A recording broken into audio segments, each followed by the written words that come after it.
Oke, di rangkuman materi kita kali ini, kita bakal bedah tuntas sebuah arsitektur pertahanan digital yang mungkin tiap hari diam-diam ngejaga data kalian. Kita nggak lagi ngomongin tembok beton fisik ya, tapi lebih ke benteng tak kasat mata di dalam aplikasi Java kalian.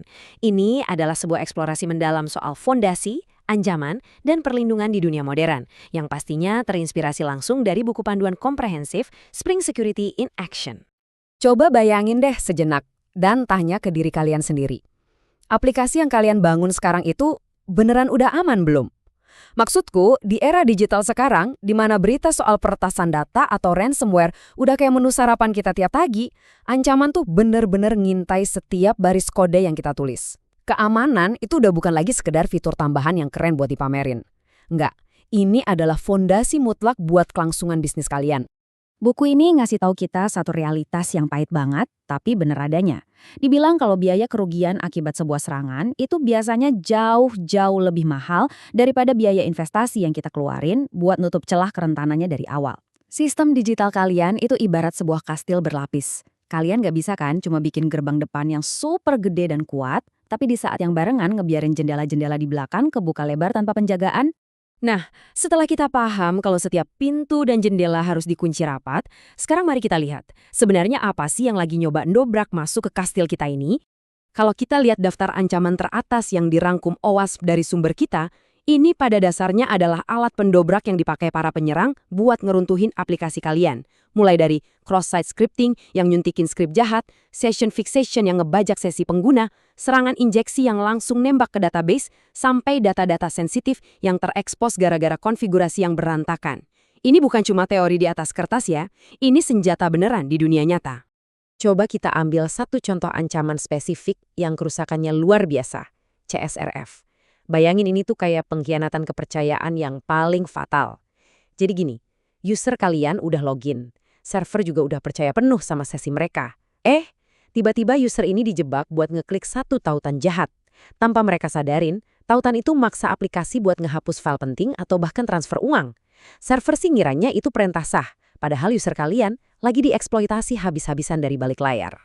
Terus, kenapa celah keamanan kayak gini sekarang jadi urusan hidup dan mati buat perusahaan? Mari mundur ke tahun 2018. Tahun di mana lanskap privasi dunia berubah total gara-gara undang-undang GDPR berlaku di Eropa. Dampak dunia nyata dari kode yang rentan itu sekarang bukan cuma soal bikin user ngamuk atau bikin malu perusahaan aja. Satu insiden kebocoran data hari ini bisa berarti denda hukum dan finansial yang nominalnya gila-gilaan, yang bisa langsung melumpuhin seluruh operasional bisnis kalian saat itu juga. Lalu siapa dong yang bakal bantu kita nahan semua kekacauan ini? Mari kita kenalan sama arsitek utama dari benteng digital kalian, Spring Security. Tapi ada satu hal yang menarik banget dari filosofinya. Spring Security ini bukanlah obat ajaib. Framework ini nggak lantas bikin aplikasi kalian kebal kerentanan secara instan.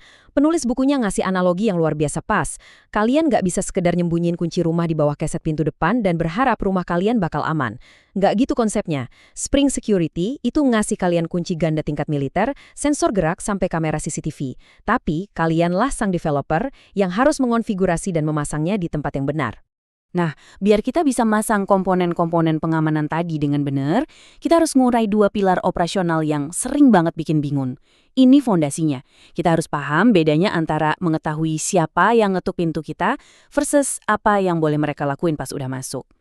Analogi ini ngambarin perbedaan esensial dari kedua pilar itu dengan sangat brilian. Autentikasi itu murni ngejawab pertanyaan siapa kamu. Ibarat paspor yang kalian bawa ke bandara, ini cuma ngebuktiin identitas kalian. Sekarang bandingin sama otorisasi.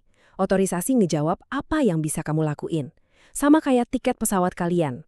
Kalian mungkin punya paspor valid buat masuk ke bandara. Tapi kalau kalian nggak punya tiket kelas bisnis, petugas nggak bakal ngizinin kalian masuk ke lounge VIP kan? Dua hal yang sangat berbeda. Oke, sekarang setelah kita paham bedanya identitas dan hak akses, gimana sih aplikasi Spring itu memproses semuanya dalam hitungan milidetik?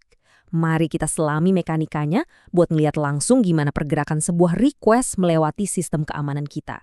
Kita lanjutin analogi bandara tadi ya. Coba bayangin alur perjalanan fisik kalian. Pertama, kalian harus lewatin pengecekan tiket. Habis itu, maju ke kontrol paspor. Dan terakhir, masuk ke mesin X-ray di keamanan gerbang keberangkatan. Ini tuh lapisan-lapisan filter yang berjalan berurutan. Kalau kalian gagal di salah satu titik aja, perjalanan kalian langsung berhenti. kalian nggak bakal pernah nyampe ke tujuan. Dan konsep bandara tadi diterjemahin secara persis ke dalam arsitektur internal Spring Security yang disebut sebagai filter chain atau rantai filter. Request HTTP yang masuk pertama kali ditangkap oleh Authentication Filter. Si filter ini ngoper tugas penilaiannya ke Authentication Manager. Manager ini lalu mendelegasikan logika validasinya seperti ngecek password di database kepada Authentication Provider. Prosesnya sangat berlapis, sangat terstruktur, dan terdesentralisasi. Ini mastiin setiap request divalidasi tanpa kompromi. Pendekatan tadi memang luar biasa kalau kita bikin satu aplikasi monolitik aja. Tapi di dunia perangkat lunak modern sekarang, di mana arsitekturnya udah pakai microservices, aplikasi kita tuh nggak lagi berdiri sendiri. Ada ratusan service kecil yang saling ngobrol satu sama lain. Ngirim password asli bolak-balik di jaringan buat komunikasi antar service, itu sama aja ngebuka celah keamanan raksasa. Disinilah OAuth 2 datang jadi pahlawan kita. Secara definisi, OAuth 2 adalah kerangka kerja otorisasi yang didelegasikan. Intinya, ini ngizinin layanan pihak ketiga buat saling tuker data tanpa harus ngasih password asli. Pakai contoh dari buku kita. Kalau kalian pengen printer nyetak dokumen dari cloud, kalian nggak akan ngasih password akun cloud kalian ke printer itu kan? Kalian cukup ngasih izin terbatas khusus buat printer itu supaya bisa ngakses dokumen kalian aja. Perbandingannya jelas banget, daripada kalian nyerahin kunci utama rumah kalian ke orang asing, yang pastinya jadi resiko total, dengan sistem token kayak JSON Web Tokens di OAuth 2, kalian pada dasarnya cuma nerbitin kartu kunci hotel sementara. Kartu itu cuma bisa dipakai buat buka satu kamar spesifik dan bakal kedaluarsa otomatis dalam beberapa jam. Kalaupun kartu itu dicuri, si penyerang nggak bakal dapat akses penuh selamanya. Bener-bener game changer buat mencegah serangan berulang. Kita udah ngebahas cukup banyak komponen teknis hari ini, mulai dari ancaman OWASP, gimana filter chain bekerja, sampai token OAuth 2. Tapi mari kita singkirin dulu istilah teknisnya sejenak buat memahami filosofi paling utama di balik semua mekanisme ini. Kenapa kita sampai repot-repot lakuin ini semua? Poin krusialnya tuh di sini. Keamanan itu nggak boleh jadi hal yang baru kalian pikirin di akhir proyek. Keamanan wajib dipanggang ke dalam inti aplikasi kalian dari hari pertama ngoding. Kalau kalian nganggap keamanan itu cuma fitur tambalan pas kodenya udah selesai, aku jamin kalian cuma ngebangun benteng dari kaca. Dengan masang Spring Security dari tahap awal, itu mastiin setiap fitur dan interaksi udah terlindungi dari fondasinya, bukan sekedar ditambal pakai lakban secara asal-asalan pas mau rilis. Dan pada akhirnya, ini ngebawa kita ke satu pertanyaan tajam yang harus dijawab sama setiap developer dan arsitek perangkat lunak di luar sana.